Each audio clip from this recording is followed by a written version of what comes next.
I used to think death was an ending, a clean cut between consciousness and void, between being and not being. That was before I died in a dream and discovered that endings might just be doorways we're too afraid to walk through. My name is Ethan Keller, and I've been lucid dreaming since I was 12 years old. Not the casual kind where you realize you're dreaming and then immediately wake up, but the deep, sustained kind where you can architect entire worlds, manipulate physics, live complete lifetimes in the span of 8 hours of sleep. It started accidentally, a nightmare about falling where I suddenly understood. I was dreaming and learned to fly instead of hitting the ground. From that moment on, I was hooked on the possibilities that opened up when consciousness took control of the unconscious. By the time I turned 31, I had become something of an expert in my own mind. I could slip into lucidity within minutes of falling asleep, maintain awareness for hours without breaking, even carry memories and skills between dreams. My friends thought it was a quirky hobby,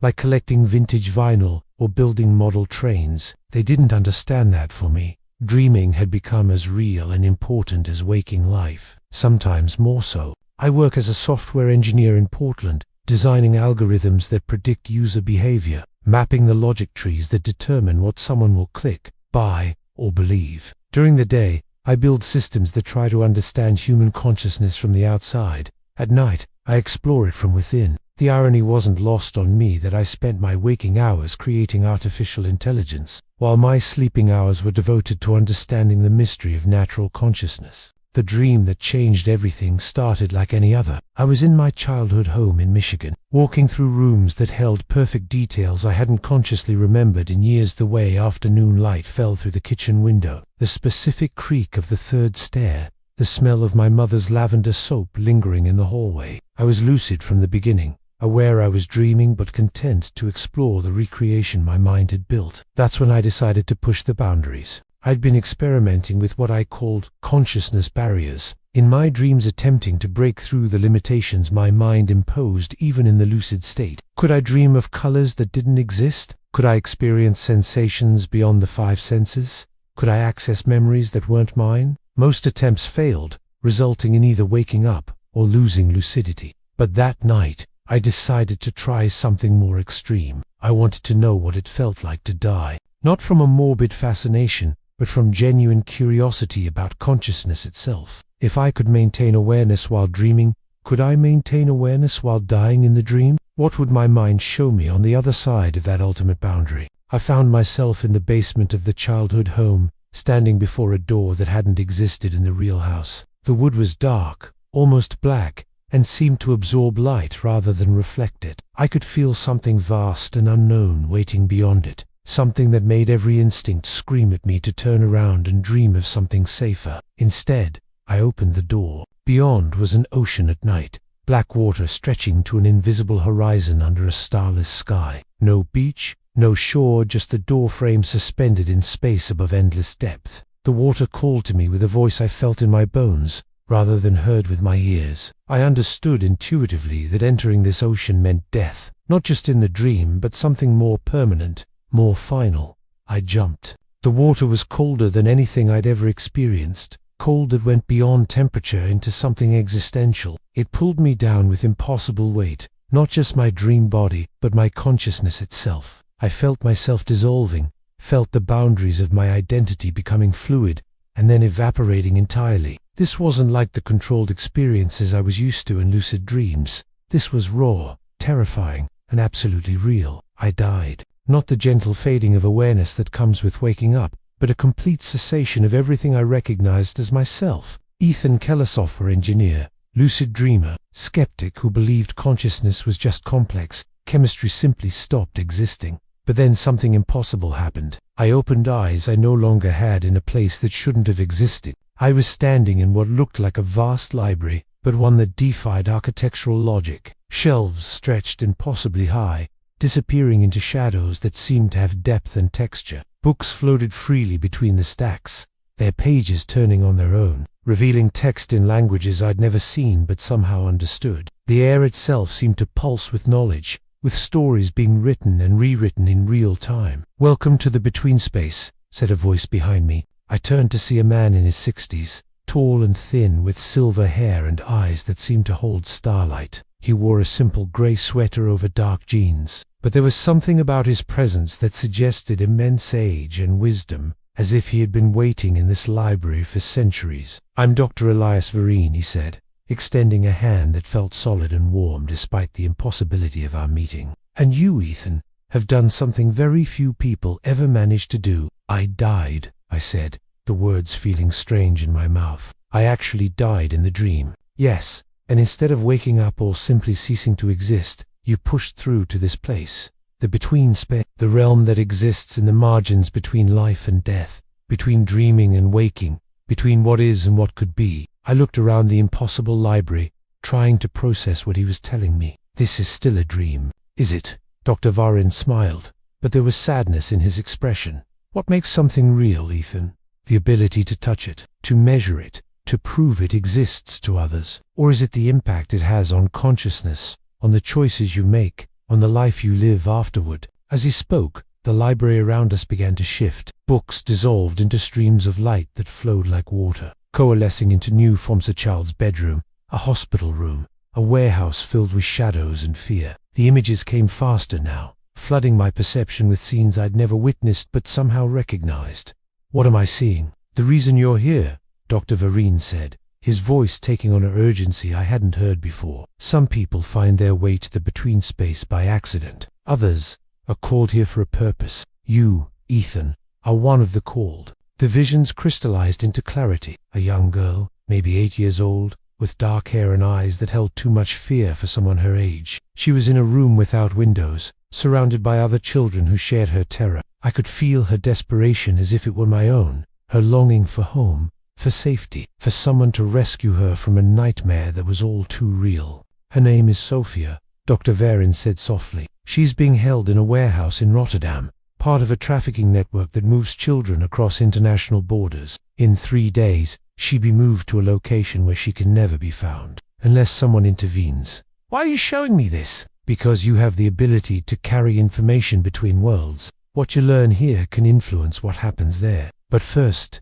you need to understand the true nature of your gift." The library transformed again, becoming a vast map room where continents floated like islands in space, connected by streams of light that pulsed with the rhythm of a cosmic heartbeat. I could see pathways between the floating landmasses, bridges of consciousness that linked, not just places but possibilities. Most people experience consciousness as a single point of awareness trapped inside a physical body, Dr. Vereen explained, gesturing to the map around us. But consciousness is actually more like water. It can flow, merge, separate, take different forms. In the between space, you can access not just your own awareness, but the collective stream of human experience. As he spoke, I began to understand what he meant. I could feel other minds around me, not as separate entities, but as facets of something larger. I was still Ethan Keller, but I was also connected to every other consciousness that had ever existed, part of an infinite network of awareness that transcended individual identity. "The trafficking network that holds Sophia operates in the shadows," Dr. Vereen continued. "But here in the between space, there are no shadows. You can see the connections, trace the patterns, understand how the entire system works, and more importantly, you can find the key to bringing it down." He led me to what looked like a viewing station, where images played on surfaces that might have been screens, or might have been windows into other realities. I saw the warehouse where Sophia was held, but also the financial networks that funded it, the corrupt officials who protected it, the transportation routes used to move children across borders. It was a vast, terrible machine of human suffering, but I could see its weaknesses, the points where a single intervention could cause the entire structure to collapse. "There's a woman," I said, the knowledge coming to me as if I'd always possessed it, "an investigative journalist named Mira Chun. She's been working on exposing this network for months, but she's missing crucial pieces of the puzzle." "Yes," Dr. Vereen nodded,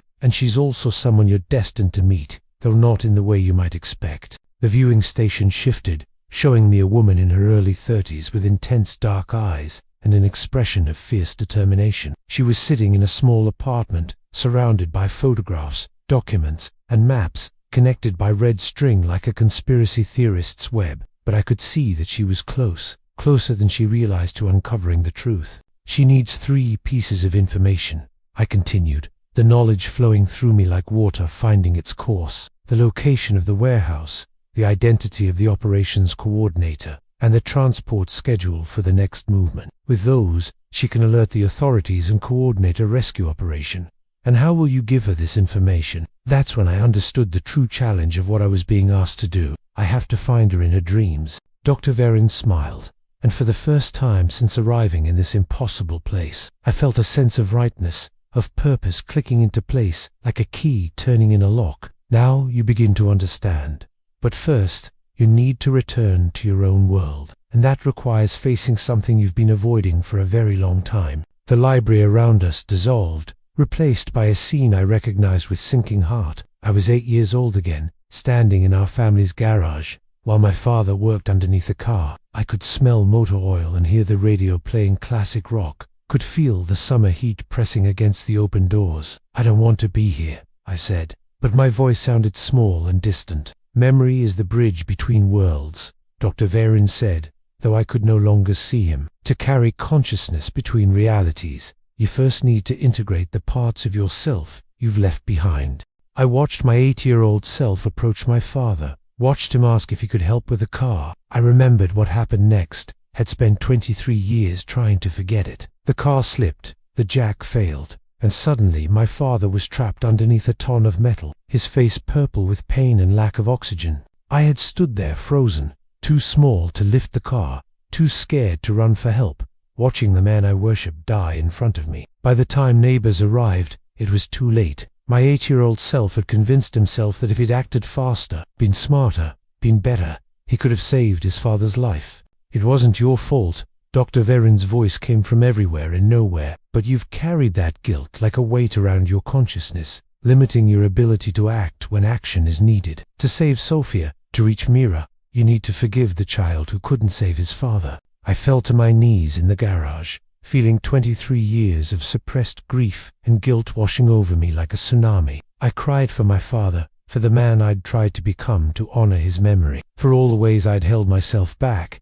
because some part of me believed I didn't deserve to succeed where he had failed. But in that release, something else emerged. I felt my father's presence, not as a ghost or spirit, but as a part of my own consciousness that had always been there, waiting for me to be ready to embrace it. His love, his strength, his belief in my potential, all of it flowing into me like sunlight after a long winter. "You have work to do," I heard him say, and though the voice came from my own memory, it felt as real as anything I'd ever experienced. "Go save that little girl. Make your life count." The garage faded, and I found myself back in the library with Dr. Verin, but everything had changed. I could feel the connections now, the pathways between worlds, the ability to carry consciousness across boundaries that most people never even knew existed. "How do I get back?" I asked. "The same way you arrived. You die again. But this time, you choose where you die too." I understood. I closed my eyes and felt myself dissolving once more. But instead of the terrifying cessation I'd experienced before, this felt like coming home. I was returning to my own reality, but carrying with me everything I'd learned in the between space. I woke up in my Portland apartment at 3:17 a.m., my heart pounding but my mind crystal clear. The dream had lasted what felt like hours, but according to my bedside clock, I'd been asleep for less than 20 minutes. Every detail remained vivid: the library, Dr. the visions of Sophia and the trafficking network, the information about Mira Chun. Most people would have dismissed it as an unusually intense nightmare, filed it away under subconscious anxiety, and gone back to sleep. But I'd learned to trust my dreams, and this one felt different. It felt true in a way that transcended the normal boundaries between imagination and reality. I spent the rest of the night researching, using the specific details from the dream to search for information about international trafficking networks, investigative journalists working on related cases, and missing children reports from Europe. What I found made my blood run cold. Mira Chan existed. She was exactly as I'd seen her in the Between Space, investigative journalist specializing in human trafficking cases, based in Amsterdam with a reputation for exposing corrupt networks. Her most recent articles had focused on missing children from Eastern Europe, and her social media showed the same fierce determination I'd witnessed in the dream. Sophia existed too. Her photo appeared on a missing persons database, along with dozens of other children who'd vanished over the past year. The details matched everything I'd seen: her age, her appearance, even the fearful expression in her eyes. The question was, how could I possibly contact Mira Chun and convince her to take seriously information received in a dream? The answer came 2 nights later, when I decided to attempt something I'd never tried before entering someone else's dream. I'd learned to navigate my own consciousness with precision, but accessing another person's dream state required a completely different approach. Using the techniques Dr. Varan had shown me in the between space, I focused on Myra's specific mental signature, the unique pattern of awareness I'd glimpsed in the visions. It took 3 attempts over as many nights, but finally I found her. I materialized in what looked like a newsroom from the 1940s, all mahogany desks and clicking typewriters. Mira was there, but younger, maybe in her early 20s, frantically typing an article while shadowy figures lurked at the edges of the room. "You're dreaming," I said, approaching her desk carefully. She looked up, and I could see the moment awareness sparked in her eyes. Unlike most people, she didn't seem surprised to find herself lucid. "Who are you?" "My name is Ethan Keller. I'm a software engineer from Portland, and I have information about the trafficking network you've been investigating." "This is a dream," she said, but there was curiosity in her voice rather than dismissal. "Yes, but that doesn't make it less real. I know about Sofia, the 80-year-old girl from Romania. I know about the warehouse in Rotterdam where she's being held. And I know you're missing 3 pieces of information that would let you blow the whole operation wide open." Myra's expression shifted, becoming intensely focused. "What 3 pieces?" "The exact location of the warehouse, the identity of the operations coordinator, and the transport scheduled for moving children to secondary locations." I began describing everything I'd learned in the between details that no one outside the organization should have been able to know. "How could you possibly know any of this?" she asked, but she was already reaching for a notebook, trying to write down what I was telling her. "Because some dreams aren't dreams," I said. "They're windows into a larger reality, and sometimes, if we're very lucky or very desperate, we can carry information between windows." The dream began to dissolve as she approached waking, but I could see that she was going to remember, was going to investigate the leads I'd given her. As the newsroom faded around us, I heard her voice one last time. "If this is real, if any of this helps save those children, how do I find you in the waking world?" "You don't," I said, as consciousness pulled me back to my own reality. "But maybe that doesn't matter." I woke up exhausted but exhilarated. I'd done something that should have been impossible, carried information across the boundary between sleeping and waking minds. Whether it would lead to anything real remained to be seen. 3 days later, international news broke about a massive raid on a trafficking network in Rotterdam. 23 children were rescued from a warehouse that matched exactly the location I'd seen in the between space. Among them was an 80-year-old Romanian girl named Sofia. The operation had been coordinated based on information provided by investigative journalist Mira Chun, who had apparently received an anonymous tip that led to the breakthrough. In interviews, she mentioned having a vivid dream that provided crucial details about the network's operations, though she was careful to credit extensive investigative work rather than supernatural intervention. I never contacted Mira directly, never tried to take credit for the information that led to the rescue. Some connections are meant to remain in the realm of dreams and possibilities. But I followed her subsequent articles, watched as the investigation she'd started led to the dismantling of trafficking networks across Europe, the rescue of hundreds of children, the arrest of corrupt officials and businessmen who had seemed untouchable. 6 months later, I received an unexpected email. The sender was listed as M. Chun, with a subject line that simply read, "Thank you." The message was brief. "I don't know who you are or how you knew what you knew, but Sofia is safe now, living with a loving adoptive family in France. She's learning to smile again." Sometimes the most important connections happen in places we can't explain, between people who never meet in the conventional sense. Thank you for trusting me with the impossible. I hope our dreams cross paths again someday. I never replied to the email, but I printed it out and kept it on my desk as a reminder that reality might be far more fluid and interconnected than we imagine. The experience changed how I approach both my professional work and my personal life. During the day, I still design algorithms that predict human behavior, but now I also wonder about the algorithms of consciousness itself, the hidden patterns that connect minds across vast distances and impossible boundaries. At night, I continue to explore the landscape of dreams, but with a deeper understanding of the responsibility that comes with the ability to navigate between worlds. Not every dream is a window into larger reality, but some are, and learning to distinguish between personal fantasy and collective truth might be one of the most important skills a consciousness can develop. I've had other experiences since then, other journeys into the other meetings with Dr. Vareen. Each time, I learned something new about the nature of consciousness and its relationship to what we call reality. I've come to understand that what happened with Sophie and Myra wasn't unique there. Are others who carry information between worlds, who serve as bridges between the realm of possibility and the realm of action. But perhaps the most important thing I've learned is that death, real death, the kind that waits for all of us at the end of our physical existence, might not be the ending I once thought it was. If consciousness can travel between dreams, if awareness can persist beyond the boundaries of individual identity, if information can flow across impossible distances through the medium of sleep and vision, then maybe the cessation of brain function isn't the final word on human experience.